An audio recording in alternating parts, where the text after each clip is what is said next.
Imagine walking into a grocery store, wallet in hand, only to watch prices rise before your eyes. A loaf of bread that cost 27 cents in the late 1960s now tops $1. By the mid-1970s, Americans experienced food and gas inflation like never before. So severe that in 1973, food inflation peaked at more than 20%, straining family budgets. This wasn't a glitch, it was the Great Inflation, a decade-long storm of soaring prices and economic fear. But the stories we tell about what caused it, and why we still fear inflation today, may be myths born in that era. In 1964, U.S. inflation was about 1%. 10 years later, it had exploded, over 12% by 1974, and nearly 15% by 1980. Strikingly, this happened even as unemployment climbed, a phenomenon dubbed stagflation. Imagine your paycheck bought less and less. Each morning, you needed more bills just to match yesterday's buying power. The easy money of the 1960s, tax cuts, big spending on the Vietnam War and Great Society, had been used to drive growth, but by the early 1970s the economy was overheating. The Federal Reserve and politicians chased high employment and growth, only to find prices exploding. As one historian notes, the easy money policies of the Federal Reserve were meant to generate full employment by the early 1970s. Instead, they caused inflation to soar. The politics of the time amplified worries. President Lyndon Johnson's 1960s agenda added new spending even as war costs rose. By 1971, Washington faced a crisis. Global demand for dollars outstripped U.S. gold reserves. In August 1971, Richard Nixon stunned the nation with his new economic policy. He ended the dollar's gold convertibility and froze wages and prices on national TV. The so-called Nixon shock broke the Bretton Woods system and launched the dollar into a pure fiat regime. For a moment it slowed inflation, but only briefly. Wage price controls. Nixon's 1971-74 freeze temporarily slowed prices but left empty shelves. The Fed history site reports those controls only temporarily slowed the rise in prices while exacerbating shortages. Families stood in long gas lines. Farmers dumped milk. This taught the public that government intervention could backfire. After Nixon lifted the freeze, the hurricane arrived. In late 1973, OPEC's oil embargo sent fuel prices quadrupling overnight. A gallon of gasoline went from around 40 cents to well over $1. The shock rippled through every home. Heating, factories, trucking, all costs spiked. When Iran's revolution struck in 1979, oil prices tripled again. Americans burned their paychecks just to keep warm or go to work. Economists call this supply shock or cost-push inflation, a force the Fed couldn't easily tame. Meanwhile, the Fed tried to have it both ways. Officials wanted full employment but faced big deficits. To avoid rocking the boat, the Fed held rates low even as prices climbed. The result? Money supply growth accelerated and prices ran wild. By the late 1970s, both inflation and unemployment were unacceptably high, the true definition of stagflation.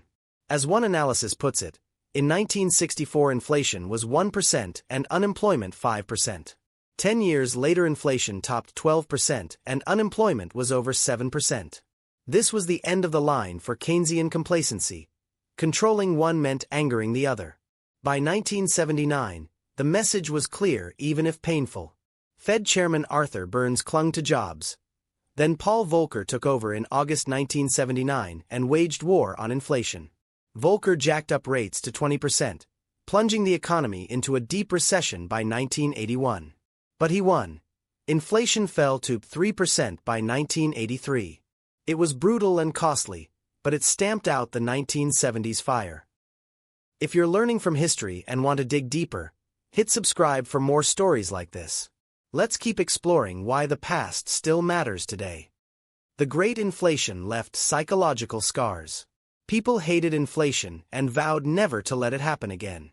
Surveys in the late 1970s showed Americans vilifying inflation as a special evil and the root of economic malaise. Politicians and the public crafted simple stories to explain it, and those stories hardened into myths. Those myths still echo in our policies and fears today. Myth: government spending caused the 1970s inflation. Ever hear that line? Senator Barry Goldwater thundered that the essential item in the inflation we are experiencing is government spending. Ronald Reagan repeated the same charge. Many today still blame reckless deficits for rising prices. But history tells a different tale. As one analysis notes, this conventional wisdom is wrong. During the 1970s, inflation accelerated even as fiscal spending was cut. In fact, austerity policies by Nixon, Ford, and Carter coincided with higher inflation. Federal spending as a share of GDP actually fell in the 1970s, especially after the Vietnam War. The Great Inflation was driven by oil shocks and monetary policy, not a runaway welfare budget. Myth: printing money always causes runaway inflation. It's intuitive. If you print too much money, shouldn't prices soar? While easy money did fuel the 70s flare-up, people wrongly treated money printing as the sole villain. This gave rise to hard money paranoia. Once Nixon cut the dollar from gold, many became gold bugs, convinced that currencies are doomed. Between 1970 and 1980, gold jumped from $35 to $850 an ounce. Today we still see memes of the shrinking dollar, and advice to stash cash in gold or crypto like it's 1975 again. As one recent commentator warned about today's market, gold shooting up is a sure sign we're going to have a 1970s-style inflation nightmare. But in reality, currency value reflects many factors: oil, wars, Fed policy, not an inevitable doom. The myth that any fiat money is a ticking time bomb ignores how modern central banks anchor expectations with targets and credibility, lessons learned because of the 1970s. Myth: austerity and tight money are the cure-all. The 1970s crisis created a belief that only slashing spending and letting unemployment rise could kill inflation. Nixon sealed federal budgets, Ford starved programs, Carter tried wage guidelines, all effectively shrinking government share. But these painful medicine policies worsened the slump. As modern economists note, the 1970s mistakes taught the wrong lesson. Austerity gave us the stag in stagflation. In fact, tighter budgets often exacerbated price pressures by fueling uncertainty and painful recessions. Yet today many still reflexively push for cuts at the first sign of inflation, echoing the slogans of that era even when evidence suggests a more balanced approach is needed. In sum, the stories born in the 1970s became our mental habits. We tell ourselves, if inflation rises, it must be burning money or big government. We clutch our gold coins, distrust the Fed, and guilt-trip any new spending. These narrative shortcuts save us from complexity, but they oversimplify reality. Sound familiar in today's debates? Pause here. Have thoughts or questions about these inflation myths? Drop a comment below. Hit like if you've ever lived through a price shock. Let's keep the conversation going. The 1970s didn't just inflate prices, they inflated fears. Decades later, we still hear their ghost in every news headline. When prices tick up even a bit, pundits exclaim, "Here we go again." The Fed still defines success by holding inflation near 2%, a standard set because of the horrors of the 1970s. Global investors monitor U.S. inflation closely, afraid of any hint of another runaway. Those old scars shape today's politics. In Congress and campaign trails, accusing opponents of printing money or big spending remains potent. Recall the debates over the 2020 to 2021 relief bills. Opponents warned they would unleash the ghost of '73. Even pop culture learned the lesson. Every financial guru on cable news now talks about structural inflation or currency collapse. Personal finance habits were transformed too. Plenty of baby boomers stashed cash in real estate, precious metals, or rare coins after watching their savings wiped out. Today, some carry that legacy. During every rate cut cycle or debt issuance, we see a bump in gold prices and Bitcoin interest. The wealth manager sell side constantly tells clients, diversify into commodities or foreign assets as a hedge, advice born in a world that remembers the 1970s firsthand. On the other hand, some positive lessons took hold. After the pain, the Fed became hypervigilant. In the 1980s, the new policy of inflation targeting was born. Most central banks now publicly aim for stable prices, partly because the decade showed what high inflation does to an economy. We also learned to manage expectations better. No longer do Americans blindly act on every minor price rise. Experts note the public hates inflation more than economists do, helping keep it in check. Think of your wallet as a balloon. In the 1970s, that balloon was pumping full of too much air, money, while someone poured holes in it: oil, price controls, bad data. It bulged unnaturally, then started leaking, and if policymakers weren't careful, it looked like it might burst. The older generation still feels the puncture. When they see modern policy, they recall that terrified rush. Their money worth less, their standard of living squeezed. For younger folks, every news alert of inflation up 0.4% this month triggers an almost Pavlovian panic. It feels personal. My grocery bill will double by next year.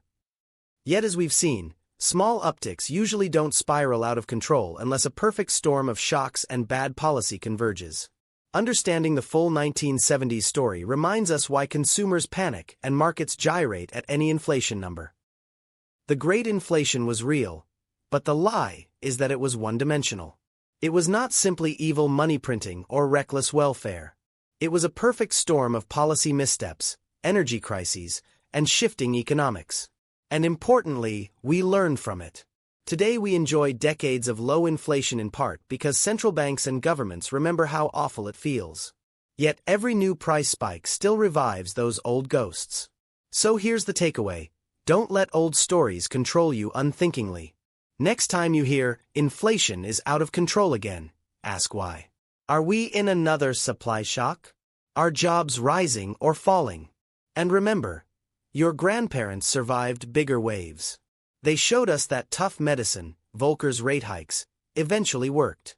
And luckily for consumers today, we generally have stronger protections: Social Security, unemployment insurance, and more responsive Fed policy than the 1970s did. We can use this knowledge to avoid panic and false narratives. History taught us not to fear every bill or bond issue, but to judge policies by results, not slogans. The 1970s still cast a long shadow, but in that shadow lies a lesson. The truth about inflation is more nuanced than the myth. Armed with context, we won't be handcuffed by past fears. Thanks for watching. If you found this history enlightening, give us a thumbs up and subscribe for more deep dives. Share your thoughts below. Do you worry about inflation, and what lesson from the 1970s strikes you most? Until next time, let's keep our heads and wallets clear.